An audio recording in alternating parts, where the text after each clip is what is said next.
ছুরি শুটকি, ছুরি শুটকির একটা স্পেশাল মেনু তৈরি হবে এখন। রসুন দিয়ে দিলাম, এখন পেঁয়াজ দিয়ে দিচ্ছি। শুটকি বানানোটা এখনো কমপ্লিট হয়নি।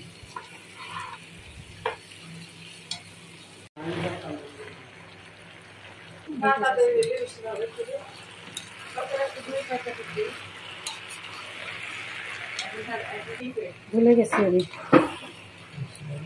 ছুরি শুটকি রান্নাটা আর একটু বাকি আছে। এই ছুরি শুটকিটা এত মজা, আমি সামান্য একটু জল দিয়ে দিচ্ছি, মাখা মাখা রাখবো।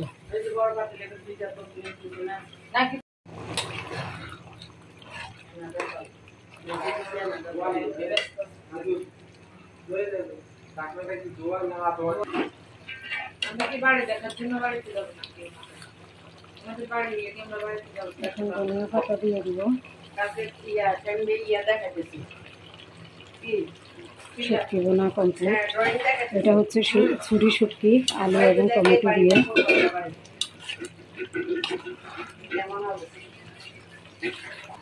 কোনো সমস্যা নাই, আমরা এগুলো আর কাঁচা দিচ্ছি না।